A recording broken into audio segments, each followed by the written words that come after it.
Welcome to Celestial Insights, a weekly podcast that brings the stars down to earth. I'm your host, astrologer, coach, and intuitive Celeste Brooks. My purpose is to provide practical, unique, and insightful guidance to help you navigate the energies of the week like a boss.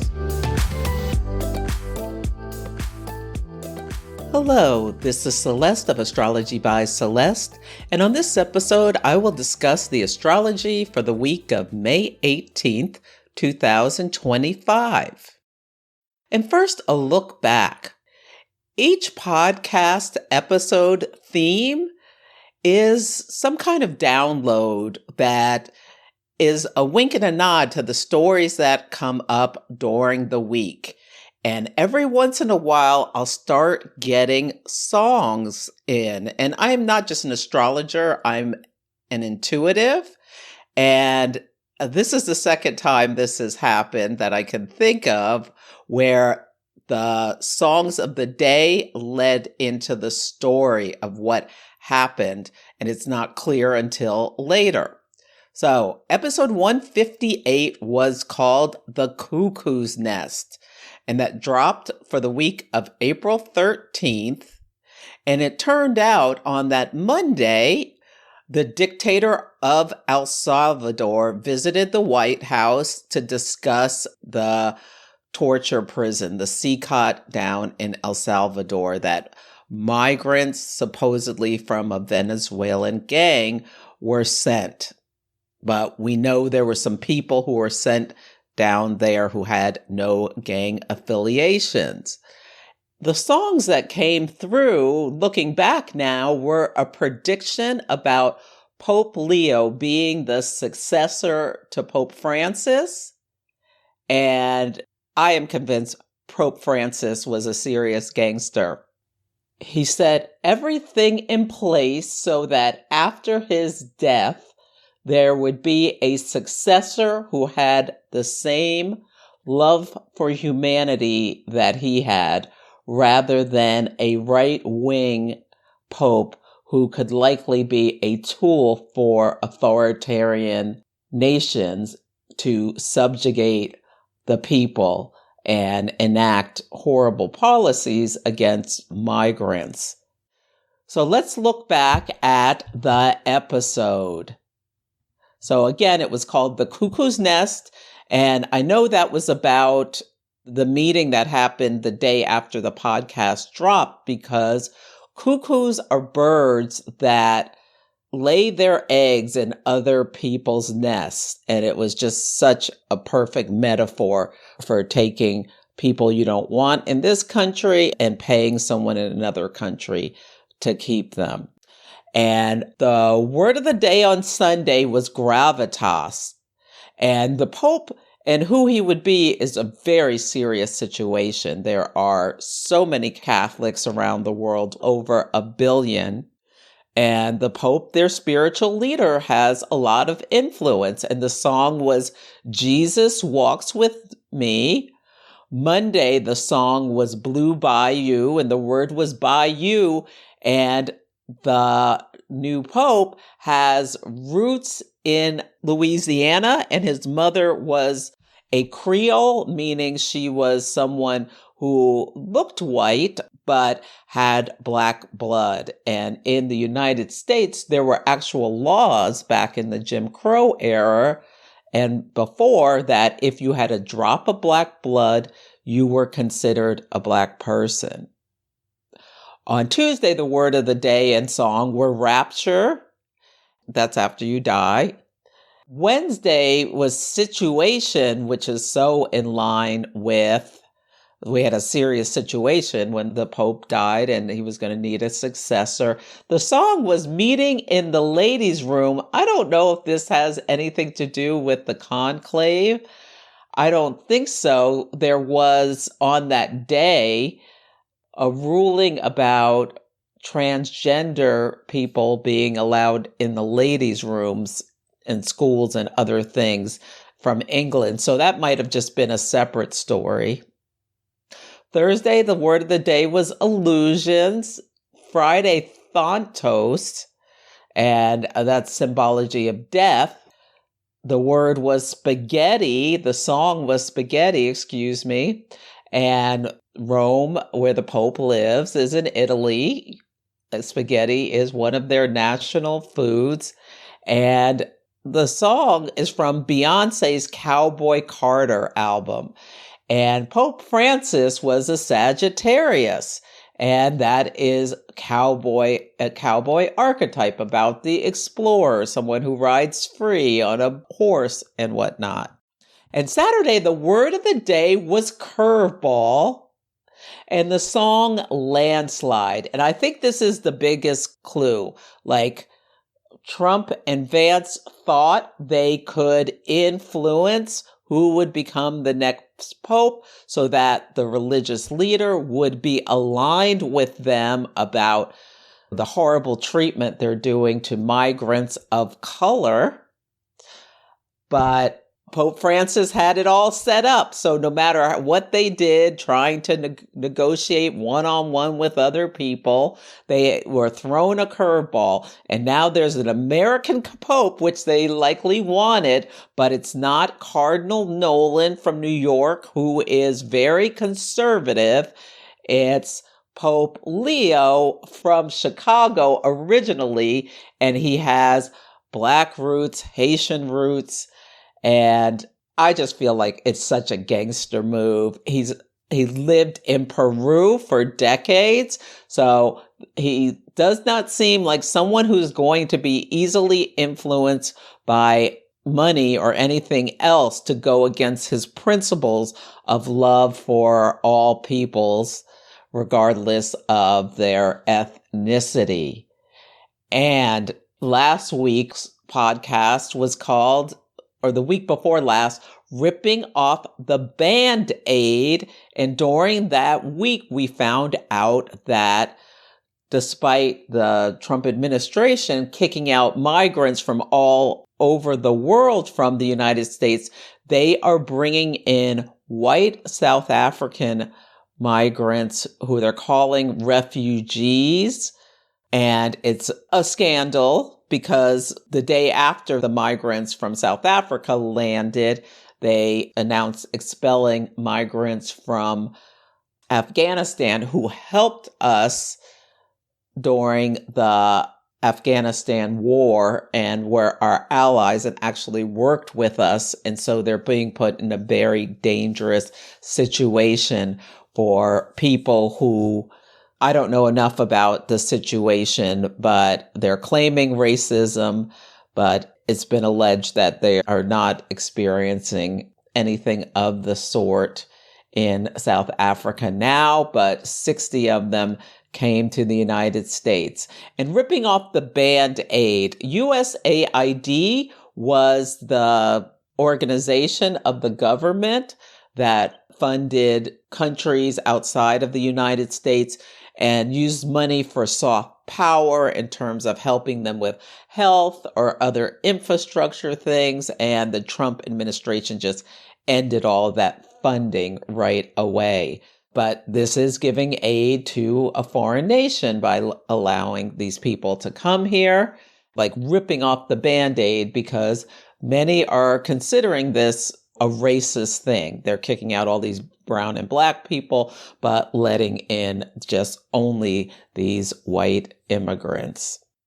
And last week was called Angels and Demons. And on the day of the Scorpio full moon, the Episcopal Church said they would not help resettle these South African migrants for moral reasons.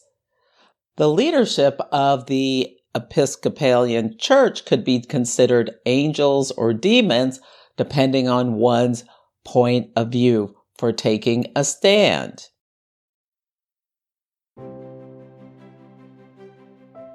Your cosmic advantage begins with the Wise Skies digital calendar.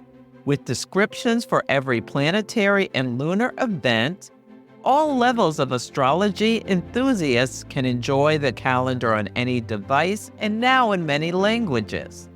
With this superpower in your back pocket, you will be fully equipped to understand the astrological weather any day of the week. My good friend and collaborator, Tiffany Herlick, creates this calendar every year, and I use it daily. I highly recommend it. Use my coupon code for $10 off. The code is ABC2025. Let the universe have your back with the Wise Skies Digital Astrology Calendar.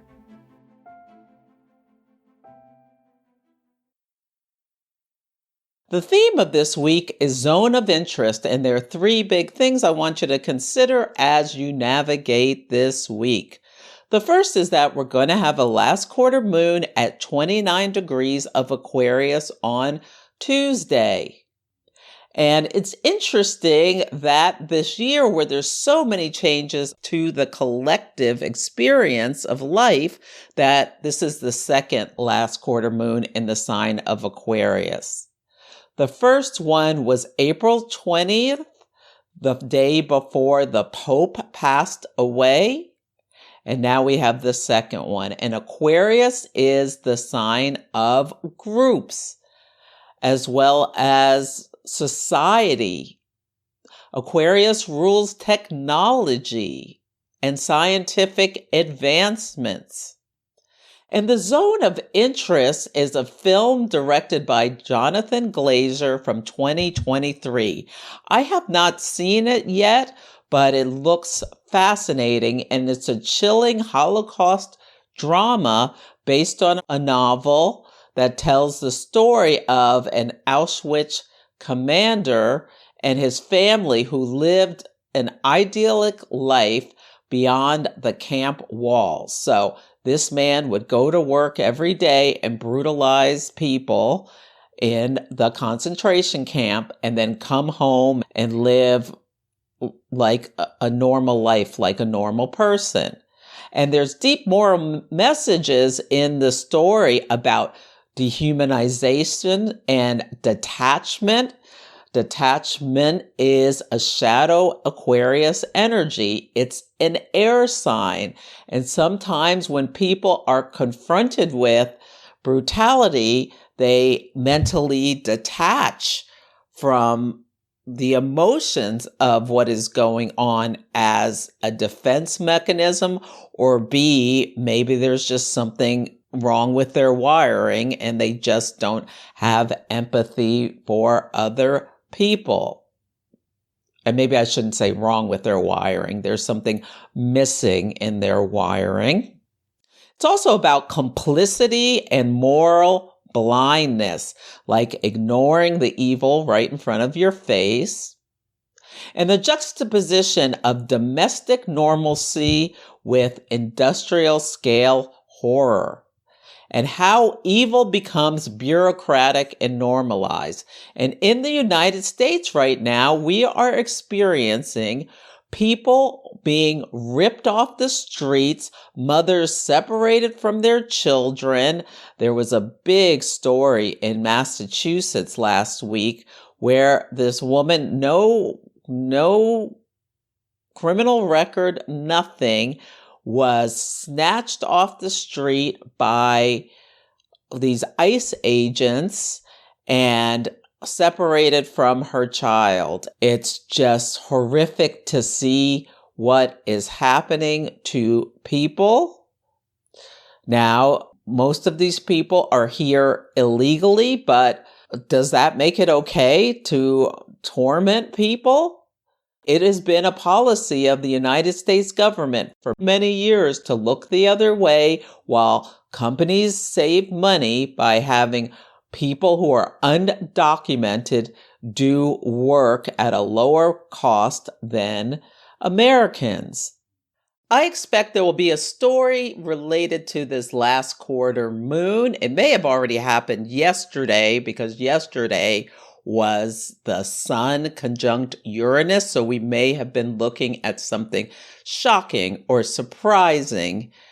But if not, during this last quarter moon phase, with the Sun at 29, Taurus, a sign of resources and land and money, square the moon, a big group of people in Aquarius.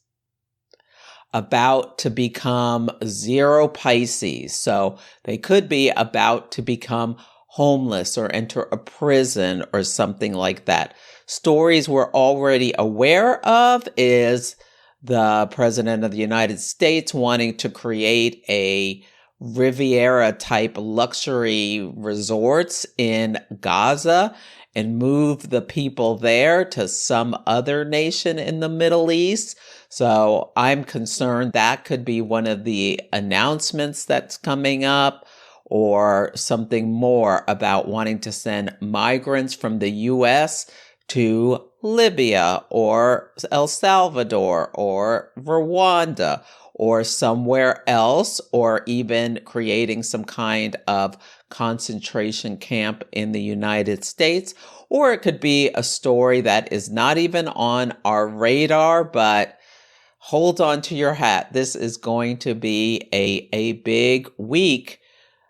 Now, it could also be that one of these bills in Congress is passed. There is a budget bill that is going to take almost $1 trillion away from Medicaid, which assists the poor to have health care. That could be the story in the United States, where a bunch of people, money is gone that would normally help them. And if we look at the last quarter moon chart, it suggests that, the sun is sextile Saturn at 29 degrees of Pisces and square the moon at 29 degrees of Aquarius. So some large group of people are experiencing some kind of crisis, or they're being controlled, and it has to do with land, money, or resources. So we will see what happens and what the zone of interest is. And there may be a secret in the lunar phase family. These cycles are over 27 months where the moon is in a hard relationship with the sun. The moon is our subconscious mind. The sun is our conscious mind. The sun rules the leader and the authority. The moon rules the people. The new moon of this moon phase family related to this last quarter moon was actually in the sign of Pisces, where the sun and the moon met at 1 degree of Pisces on February 19th, 2023. So you can look at your chart and see if and back to your notes and see if there was a story that began in your life around that new moon that had a pivot point, where there was a first quarter moon where the sun was in Scorpio and the moon was in Aquarius, both at 27 degrees on November 20th, 2023. The full moon of this cycle, when all was revealed, the sun in Leo, the moon in Aquarius, at 27 degrees on August 19th, 2024. And now the last quarter moon, sun in Taurus, moon in Aquarius, both at 29 degrees, May 20th of 2025. So this is a split lunar phase family where it started with a new moon in Pisces, which may have been initiated something emotional or spiritual or imaginative or creative. But then the phase dropped back into Aquarius. So maybe there were themes, what was initiated led into collective action amongst a group, innovation, or some kind of detachment. So there could have been a journey that began with some kind of dissolution, Pisces, that moved towards clarity or a rebellion or some big break away from a group. So think back in your life and if there was a story. The only thing that comes to mind, I haven't had time to research them, but the Democratic National Convention last year, after the switch from Biden to Harris, it began, I believe, on August 19th of 2024, or right either a day before or after that. So maybe there's some story that comes up again about the Democratic Party or Kamala Harris specifically. Her Saturn is near the end of Aquarius.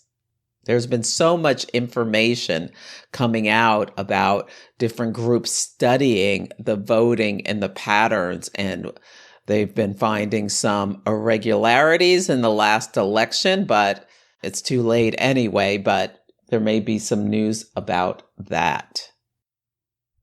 The Sun at 29 Taurus, the tarot card that's related to that is the Seven of Pentacles. This is a card of vision, perseverance, and investment.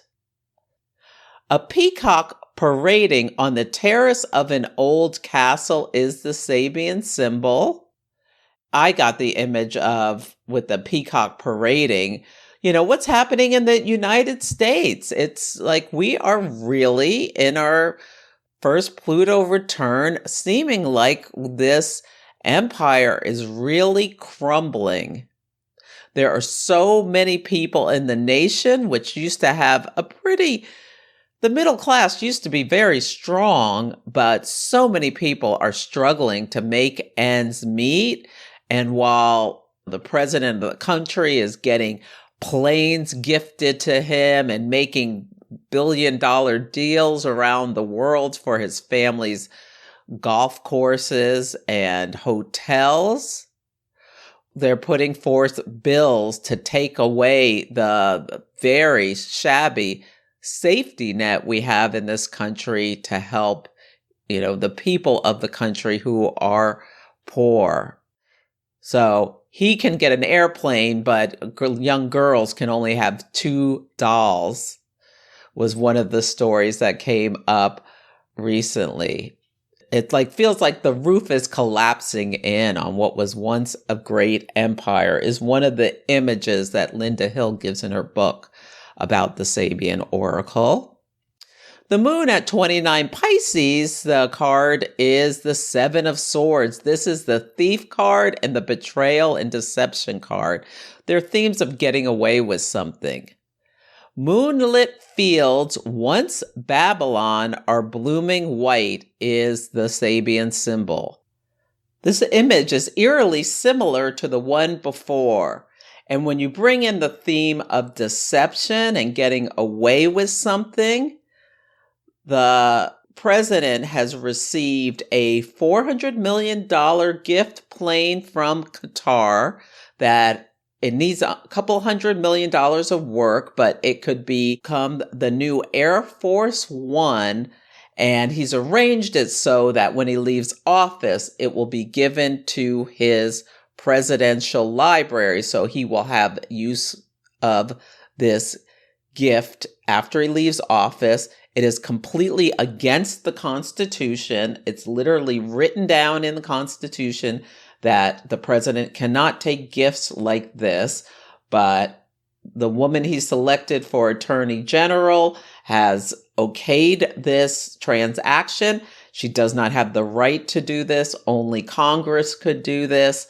And so we are really dealing in the United States with the leadership doing things that are financial malfeasance and really tar the reputation of the country and make us open to all kinds of grift and corruption. And it's so in line with Taurus season, everything we are seeing. And the plane deal came to light at the Scorpio full moon last week on the axis of pleasure, power, and resources. And this covers all 3 of those.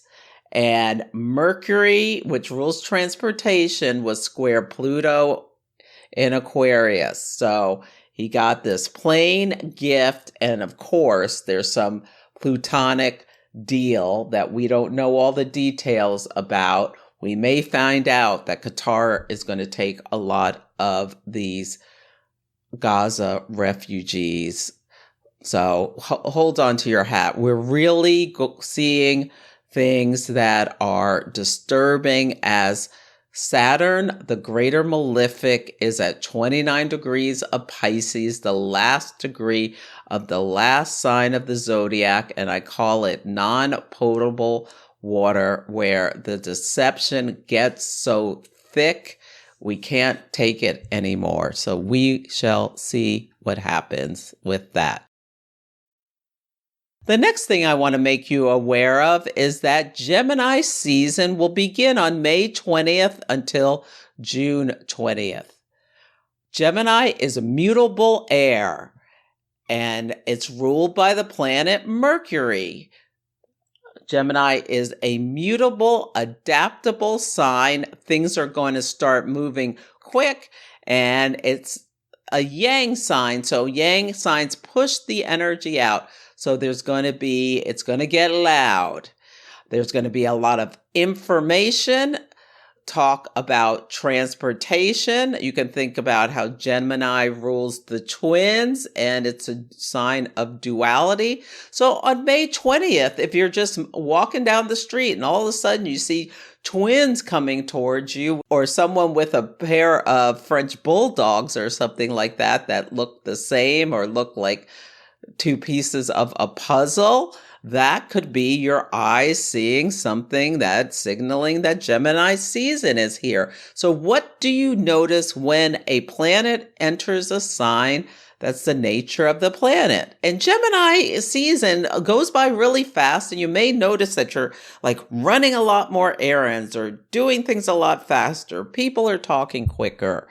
Hearing a lot of gossip may be something that comes up. I think we'll see an escalation in propaganda. We're already seeing so much, especially I've seen a lot related to the conflict between the United States and China with the tariff war.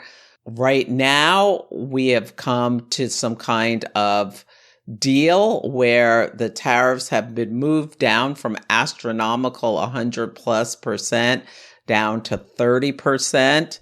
So it's still going to cause hardship for Americans, but at least it's not as bad as it was. But there were all these videos that the Chinese government was putting out showing like Elon Musk and JD Vance and the president working in factories and things like that. So it was AI generated disinformation and jokes and propaganda.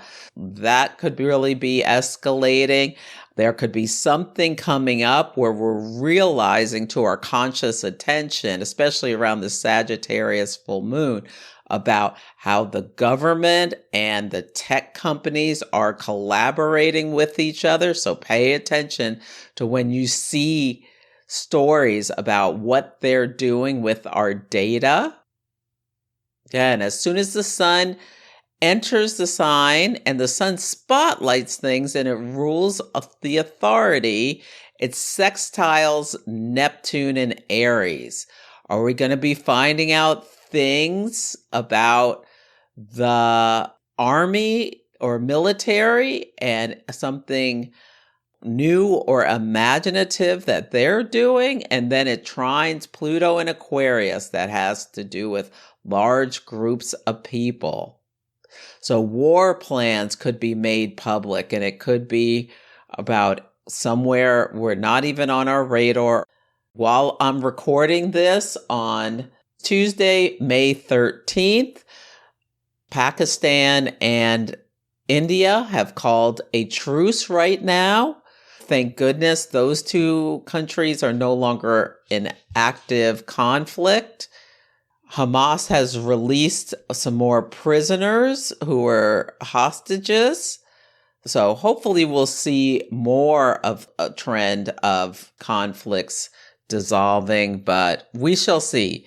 Gemini season, be prepared. And will we see some of the Trump administration's plans for how to deal with journalists and the press, or any news about any executive orders about communication or punishment for communication, or someone being arrested for making migrants aware that a raid was coming? That could be something we're seeing. In your own life, is there something new that you would like to study? Do you want to speak, share, or learn something new? Write an article for some reason, or start a blog, or take a class? Can you stay open and curious in a time where there is so little certainty? What if you decide to explore instead of decide the way something is going to be, and be open? What can you do to clear mental clutter? I love the Open Nervous System Reset app. I'm not an affiliate or anything, but I think it's just an amazing product where every day you get a meditation, a movement practice, a breath practice, and a sound healing. It has really helped me start my day in a better mindset. Maybe you want to pick a day of the week to do a digital detox or reconnect with some old friend. Gemini rules siblings as well. Maybe plan a outing with one of your siblings or some kind of holiday. Notice if you have to do some things twice. Gemini is ruled by Mercury, the planet of communication, transportation, and commerce. And Mercury is the trickster. Really check your receipts when you're at the store and be extra careful about cyber attacks, people trying to steal or trick you into giving them money. The last thing I want to make you aware of is that Saturn will enter Aries on May 24th through September 1st of this year. Then it's going to back into Pisces again to wrap up that cycle. And then it'll go back into Aries from February 13th, 2026 through April 12th, 2028. Saturn is a teacher. It's the stern teacher. It changes signs every 2.5 years. It takes 29 years approximately for it to go around the natal chart and come back to where it was when you were born. The Saturn return, the first one, is a monumental cycle in most people's lives where some big new sense of responsibility or duty or hardship is faced. It's a time where a lot of people have their first child, get married, start a big job, move across the country, or have some kind of hardship or some consequences for decisions made in the past that most people can connect to the big story of what happened around the time they were 29 years old. It's the planet of structure, discipline, duty, and karma. It brings maturity, limits, lessons, and earned success. So when you put in the work with Saturn, that's when you get some of the biggest rewards in life. Now, Aries is the first sign of the zodiac. It's a sign of initiation, identity, and assertive action. Aries likes to go fast. Saturn tells us to go slow. They are a mismatch, and it is the sign of Saturn's fall, where it's difficult for the energy to express because Aries wants to act now. Saturn says to wait. This is going to test all of us, and we're going to need to learn how to channel our willpower and our desire to move forward into more purposeful action. Because if we don't slow down, it can manifest as to frustration or blocked ambition or authority issues. You can think about if you've been planning something or starting a new business and you go charging out to just do it based on the way things used to be, you can run into big problems if you're selling products that come in from other countries, or you wanted to start a tourist company and now travel around the world. The movement between countries is going to be so limited by the increases in nationalism that, is this in your business plan? If it's not, it could be a failure. Now, people with natal Saturn in Aries can be fearless trailblazers who combine that initiation of Aries energy with the responsibility of taking things step by step. Can you work with measured courage and be a warrior as well as a builder? Now, times the malefic in a sign of its fall is a little daunting, but I think there is going to be really some positive manifestations of Saturn moving through this sign. We can see on the collective level restructuring of leadership. There will definitely be the rise and fall of some strong individualistic leaders. There's going to be challenges, more and more challenges to authoritarianism. I don't know, is Congress going to stop the president from, I don't know if they're going to stop him from taking the plane or from something else, but he is getting more and more emboldened to just do whatever he wants.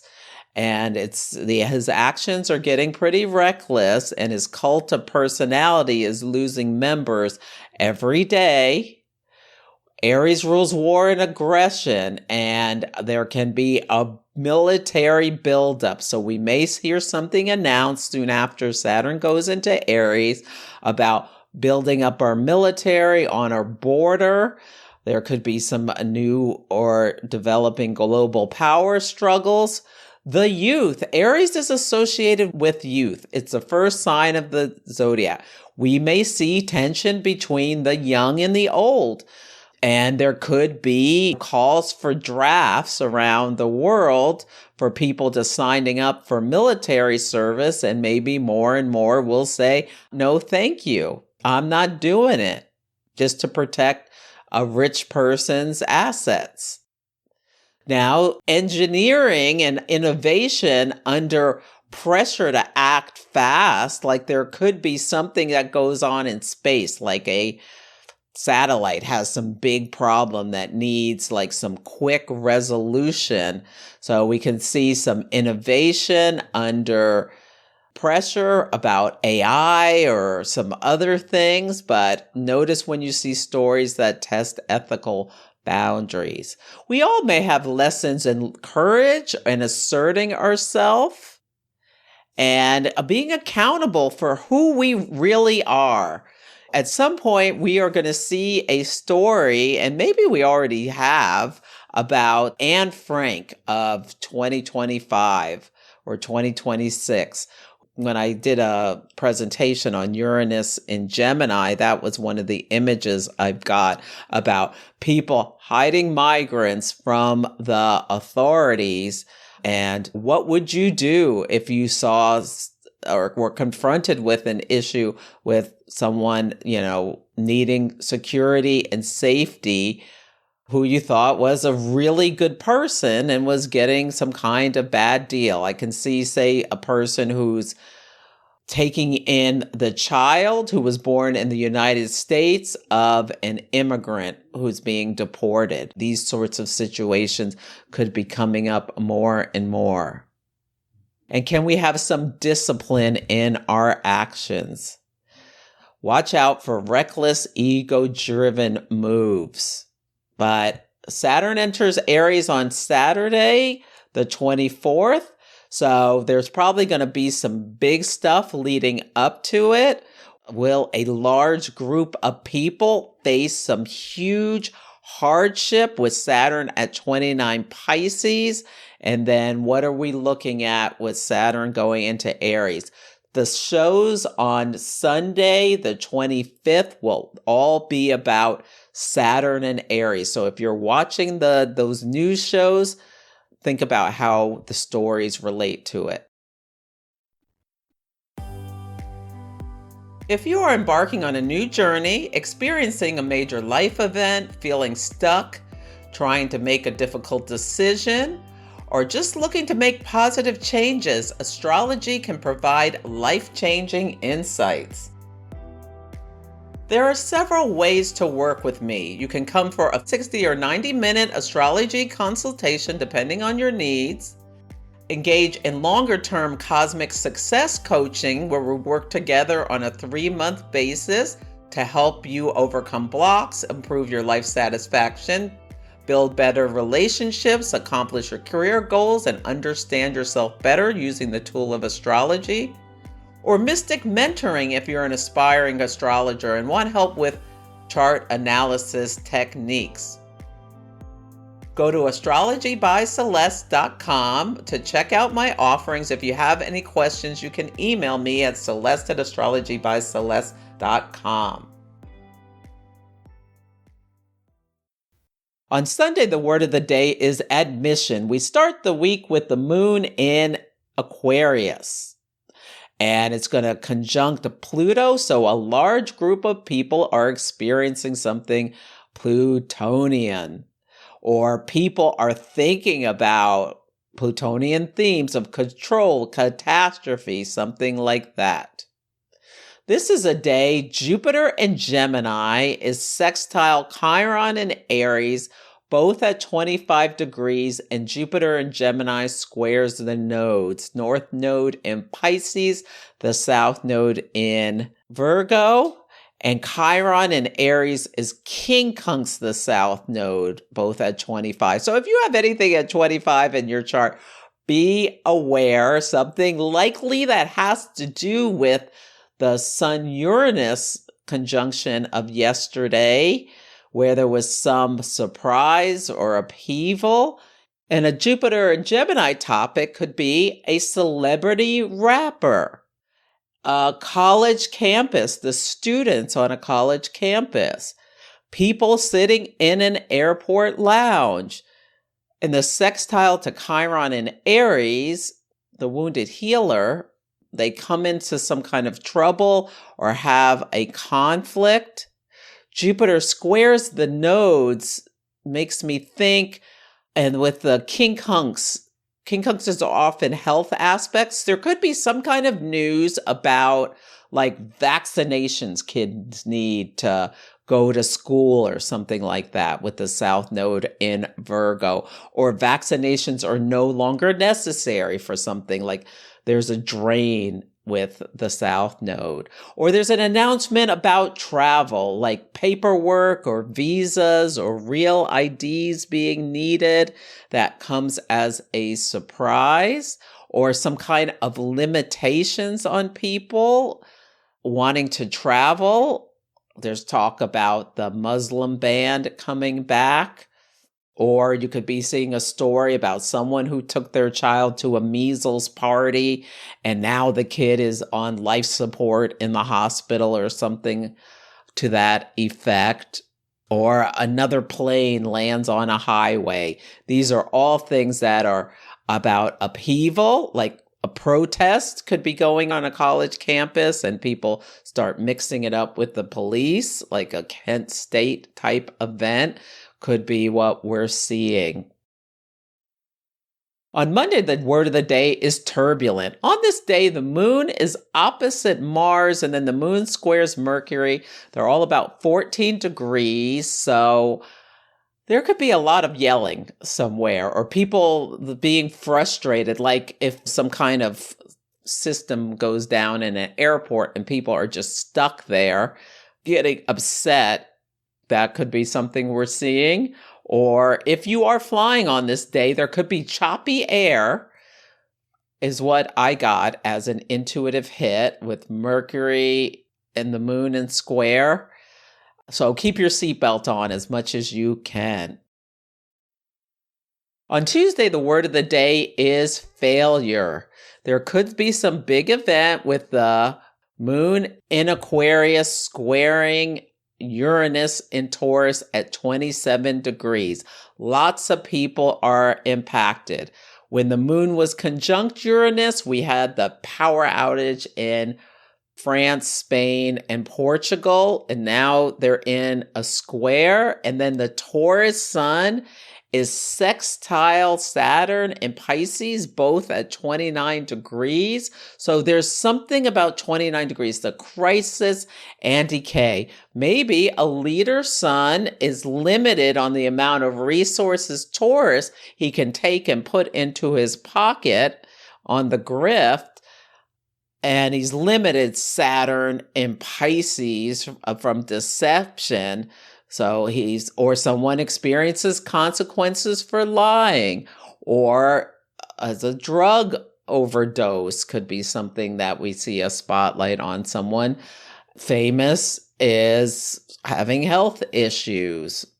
Or there can be a spotlight on deception or lack of empathy. Hopefully with the sun in Taurus, it's not about a bank failure. I'm a little concerned about the federal deposit insurance that the United States gives the American people, or anybody, I believe, who deposits money in a bank up to $250,000 is insured by the federal government. I believe that's the amount.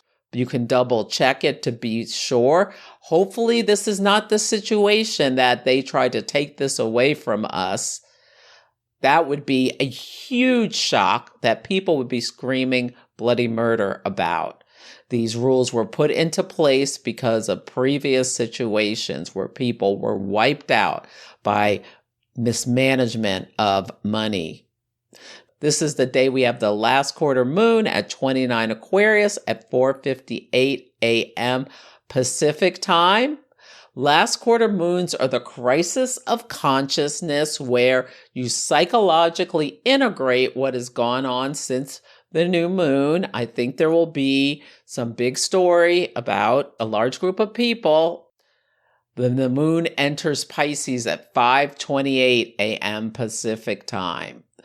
Pisces is the last sign of the zodiac. It's emotional. There's themes of things ending, maybe people needing charity. It could be some kind of natural event, some kind of disaster from a storm. Right now, there is incredible amounts of rain in the tri-state area. It's expected to rain for 9 days or something. This could be people are experiencing flooding in a city. Oh, Jupiter and Gemini sextile Chiron and Aries could be people experiencing flooding, like the power could go out because of all the storms and da-da. And then the sun enters Gemini at 11:54 a.m. Pacific time. So what is the big news about 29 degrees of Taurus, crisis and decay, about land or resources or money or health that leads to a lot of talk, sun in Gemini? It could be a personal story about someone who's of note. It could be the story we see in the collective, but people could be shocked by whoever testifies at the Sean Combs trial. So far, it is so insane, some of the stuff. Cassie's on the stand today talking about all the abuse she'd suffered. Last Monday's word of the day was obscenity, and I'm not even going to talk about what she was forced to do. It's so disgusting. On Wednesday, the word of the day is protector. On this day, the moon is quintile the sun, and Venus is quintile Pluto. Quintiles are grace notes. You could go buy your boss a coffee or something like that, and this little gift, a power move, like helps catapult you into some kind of opportunity. Ceres, which is the asteroid of nurturing, meets Neptune in Aries. So we may see a mythic heroine, like perhaps a white woman gets in front of some migrants and protects them from the police or something like that. It could be like some mythic hero who's a mother or of nurturing people is born or reaches the collective. On Thursday, the word of the day is emancipation. This is a day Venus in Aries is trine Mars in Leo. They're both at 15 degrees. So Mars is on a world point. Mars transits can come in early. So 2 days before at the last quarter moon may have been the big story. Venus and Mars are the planets of war and peace. I would love to see a courageous woman, Venus in Aries, do something that makes them a mythic hero somewhere in the world. I keep hoping the women of Iran are going to get some more of their freedoms back. Or it could be just like a sexy, fun day where you make an escape from work or something like that and go out and have some fun. There's something about a big group because the Pisces moon meets the North Node, and the North Node is associated with big groups of people, and then it squares Jupiter and sextiles Uranus. Jupiter and Uranus are both associated with freedom, or there could be something about we learn about a group of people escape from where they're being held captive in some way. Venus and Aries, a bunch of women ripping their headscarves off. The moon enters Aries at 9:25 a.m. This is a great time to be courageous, pioneering, get some movement in your body, get some exercise, be brave. Maybe your dream will come true when the moon meets Neptune, or you just feel like really wistful or hopeful for the future. On Friday, the word of the day is victory. I really struggled with this word. Maybe Saturn in Aries is a happy story. We shall see. I mean, I was thinking it was going to be something difficult, but Mars in Leo sesqui-square Neptune in Aries with Mercury at 25 Taurus in a sextile with the North Node in Pisces. So there could be a discussion about a group of people who are leading a charge in some way to free themselves. The moon and Venus meet at 17 Aries. Moon-Venus meeting, that is really nice in general. And that's happening right on my moon. I know I'll be at Norwalk and I'll be having a great time seeing old friends. But there's something really positive to the experience of this day, but it could be difficult for others with that 29 Saturn and Pisces. The balsamic moon at 18 Aries begins at 3:15 p.m. Pacific time. That kind of subdues the Aries moon energy. Aries is the first sign of the zodiac where there can be an energy of wanting to charge out of the gate, but the balsamic moon is a time of releasing and letting go. On Saturday, the word of the day is witness. Now, the moon will meet Chiron in Aries. So this, maybe a group of people are healed. Maybe this has something to do with health stuff. The Gemini sun is trine Pluto in Aquarius, both at 3 degrees, and Pluto is retrograde. So this may be a story about something that happened in the past where a group of young people or students or something faced oppression. The moon enters the sign of Taurus at 10:37 a.m. Pacific time. Taurus is practical, grounded earth energy. Stories in the day may have Taurus themes.